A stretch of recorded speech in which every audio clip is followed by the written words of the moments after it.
The most eye-opening thing I ever learned about men was from my college human sexuality class, where the professor told us that men don't actually like women. Not all men. Sure, but hang in. He said that the way that our society socializes boys to, quote, become men is not to tell them how to be men, it's just to teach them how to not be women. Don't cry, be a man. Don't be a pussy, be a man. Don't be weak, be a man. Don't be sensitive, be a man. Don't like those things, those are girl things. And the tool we use to do that kind of socializing, to steer them away from feminine things, is shame.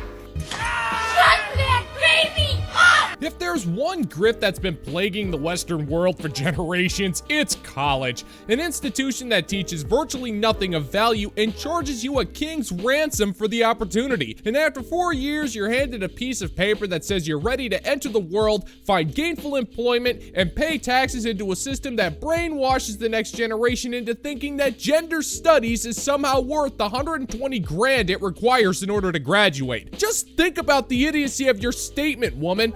Boys are taught how to not be women, which means they are being taught how to be men.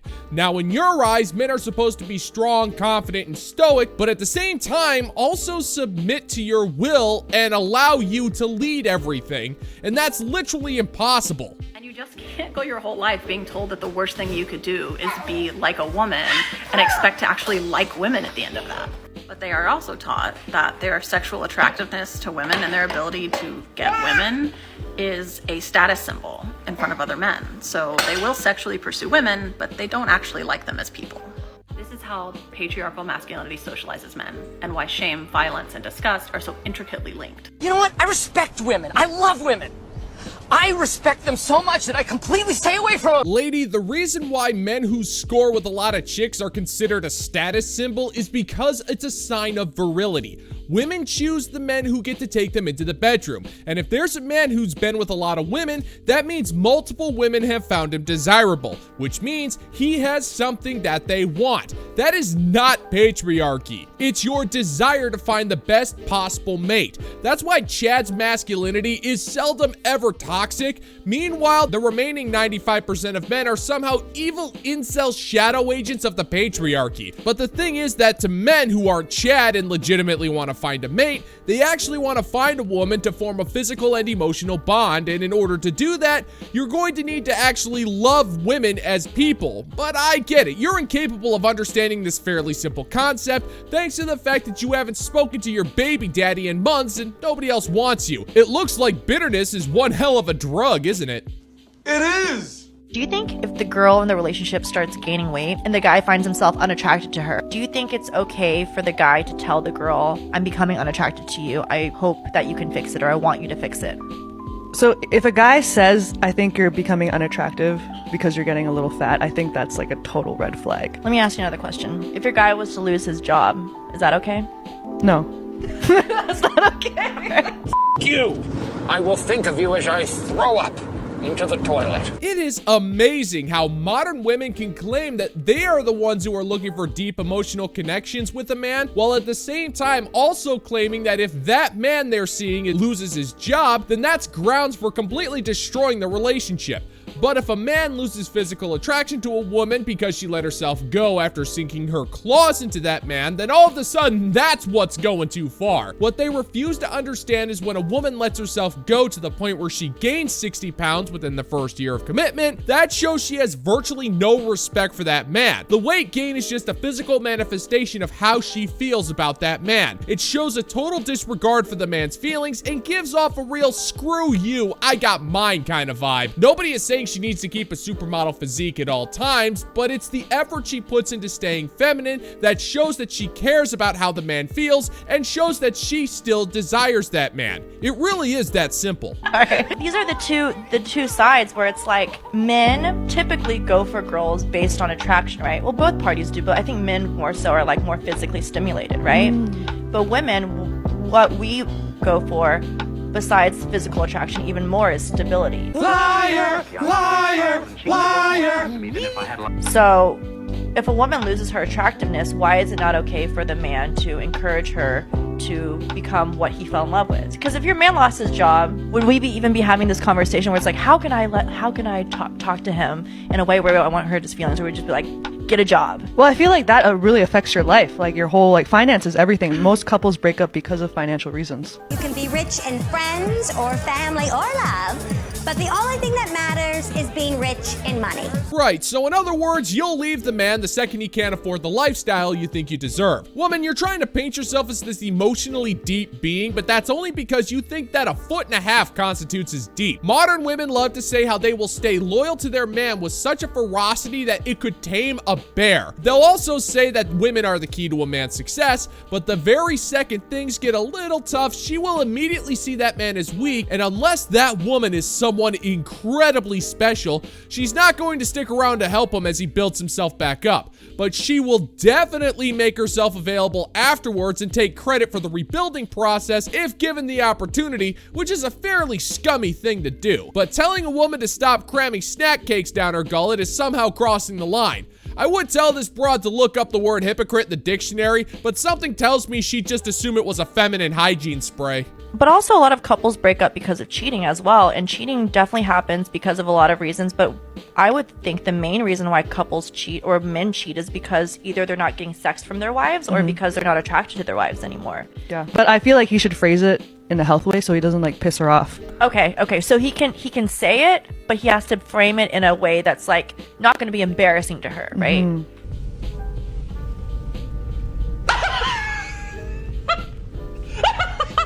Oh yeah, sure, that's smart. Why not have him tell you that your clothes make you look old for your age while you're at it? What you're proposing is literally impossible. There is no way for a man to be able to bring up the subject of your weight gain delicately. That's because you won't allow that. The second he even brings up anything close to that subject, you will fly off the handle at best or put him on blast at worst. That's why even if that man wants to bring up the subject, he won't, because doing so will disrupt his peace and make an already suffering relationship dynamic even worse. Now, if this situation doesn't get resolved, it might end with him cheating, but generally speaking, if a man does end up cheating, it's typically years in the making. And what's sad is that it can be avoided if you just stop snacking and go to the gym 3 times a week.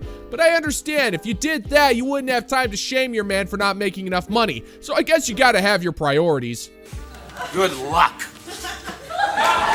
Is anybody else like deeply confused by AI? Like, yes, I get it. I understand AI has great things, bad things, all the things. But your girl opens TikTok today. I do that sometimes. And I see Taylor Swift and Post Malone. And I'm like, oh, okay, bet. Leaked version, woo. Ready for Tortured Poet Society. Who, me? And then I see this comment. Best AI generated song ever. What does that mean? What are we talking about? We have the song. Do we not have the song? Can't tell. But this is the problem. I don't know whether a song's AI. I don't know whether a photo's AI. I don't know whether a person's AI. I'm lost. I'm only 27, but I feel old as shit. So if one of you 19-year-olds or 15-year-olds or 12-year-olds can explain this to me, please. I'm confused. Maybe we ought to just videotape this, play it back in slow motion. Hey woman, I'm a little older than you and I can still explain.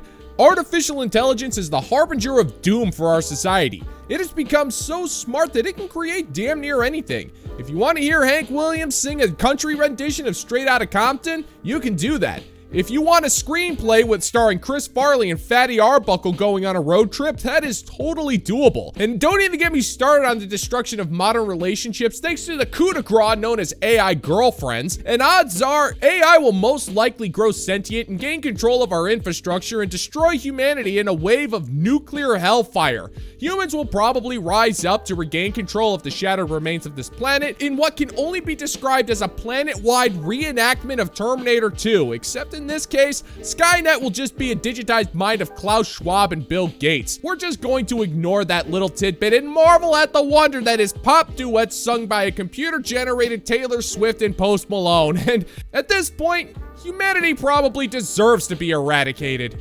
Okay, God! Let me have it! If you've had someone say to you, not all men, I'm gonna equip you with 4 comebacks that might help you next time. Okay, first one, not all men, but it was one of you. We know that the majority of perpetrators are men. And when they say, well, men get killed too, yeah, usually by another man. Woman, you just dismantled your pathetic excuse for an argument. If men are also getting attacked and worse by other men, it implies that those men are innocent, thus proving that not all men is actually kind of true. And the argument that women do terrible things to men is incredibly valid. You just refuse to acknowledge it because you feel like it's irrelevant. Men could easily take the low road and play the reverse Uno card by saying it's not all women, but it's one of you. But we don't, because that's just as an absurd argument as what you're saying. But for some reason, you feel justified in judging all of us and saying that any counter-argument we have to your emotionally charged malarkey doesn't count because of statistics you can't quote or even articulate properly. And this is one of the many reasons why we can't even have a mature discussion about this issue. Number 2, not all men, but all women. We've all experienced sexism, whether you're aware of it or not, because sometimes it's a microaggression. Even if you haven't experienced harassment or assault or some kind of harm from a man before, you probably know another woman who has. You need to face the fact. You're a racist. A racist. You, not me.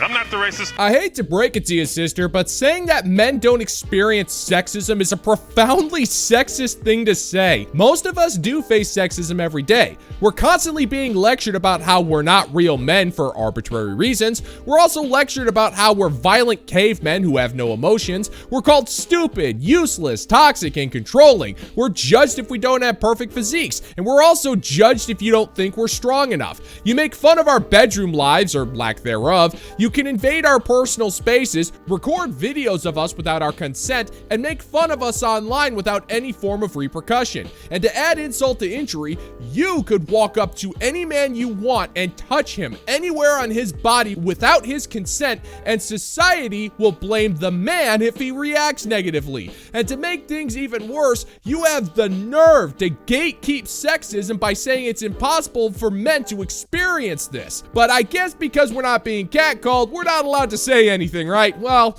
let's be real here. You're not being catcalled either. Number 3, not all men, but do you call out the ones that do? Men are so upset with women, making them look bad and getting lumped in with murderers and rapists.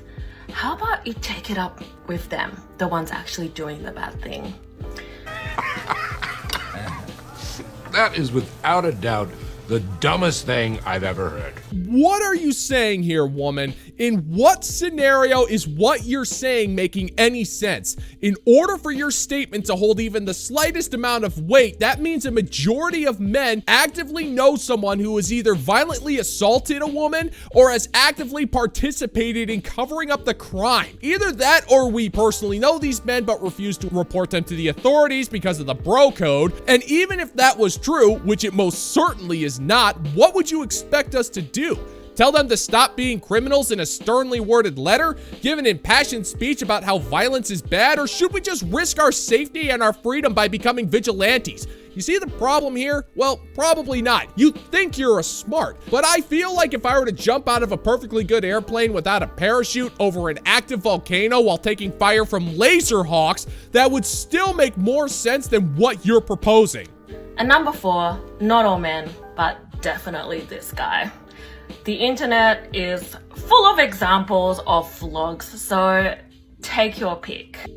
Really?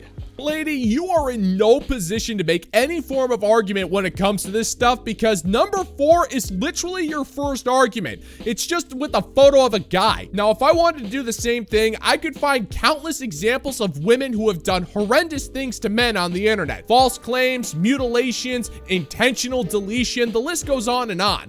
The reason why I don't feel the need to is A, it's an incredibly depressing subject. B, it's a waste of time because every single example will be disregarded because of your fifis. And C, it doesn't matter because people can be bastards to each other regardless of what they're packing betwixt their legs. Believe it or not, most men don't feel the need to blame all of women for the atrocities of a few. But since we live in an era where borderline sociopathic behavior is encouraged by modern women, our trust is permanently shaken, especially by modern women who are some of the most sexist creatures to ever walk the face of the planet.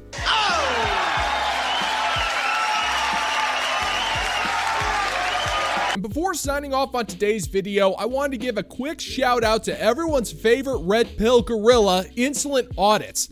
I'll actually be a guest on his newest show, Insolent Answers, which premieres on June 13th at 6 o'clock Eastern Time. The link to his channel is in the description down below. Check out his content if you haven't already. He does fantastic work, and he is truly a certified gent worthy of the paperwork processing fee, and that is not something I say lightly. And if you're finding that my particular brand of comedy is bringing you to the brink of laughter, then why don't you scroll on down and click that like and subscribe button. Ring the notification bell. Leave a couple of comments and share this video so we can give the good old-fashioned middle finger to the YouTube algorithm. Thank you so much for checking out this new video, and until next time, peace out, homies.